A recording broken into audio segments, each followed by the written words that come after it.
O Parque da Cachada acollerá mañá xoves a Olimpiada de Xogos Tradicionais Intercentros, organizada polo Concello en colaboración cos equipos de dinamización lingüística da localidade, dos centros educativos do municipio.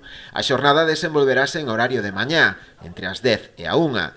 Non terá un afán competitivo, senón que o que se busca coa iniciativa é dar a coñecer entre os rapaces os distintos tipos de xogos tradicionais que existen, para moitos deles totalmente descoñecidos. Os rapaces non están acostumbrados nin saben as normas de xogo dos xogos tradicionais porque hoxe en día están moi embutidos nas pantallas digitais, nos teléfonos e realmente a relación personal e de cooperación está algo perdida no tema do xogo. É unha fórmula de convivencia entre os distintos centros do Concello, ademais a iniciativa dos equipos de dinamización lingüística que participaron nesta organización desta proba, pois quixeron que non foran competitivos, para fomentar a colaboración, a cooperación e pasalo ben sin necesidade de facelo desde un punto de vista competitivo. Se xogará as carreiras de sacos, o xogo do brilé, o tiro da corda, carreiras de sacos, o xogo dos bolos, os trompos, e mesmo haberá unha tirada colectiva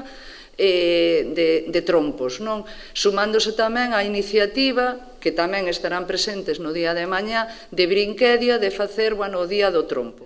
A actividade forma parte dun proxecto máis amplo, iniciado xa o pasado curso, que consistiu na recollida por parte dos propios alumnos das normas dos distintos xogos tradicionais existentes no municipio. Ademais dos colexios, coa iniciativa colaboran o Club de Bolos Boiro, a Asociación de Xogos e Deportes Tradicionais de Triñáns e Brinquedia, da Rede Galega do Xogo Tradicional.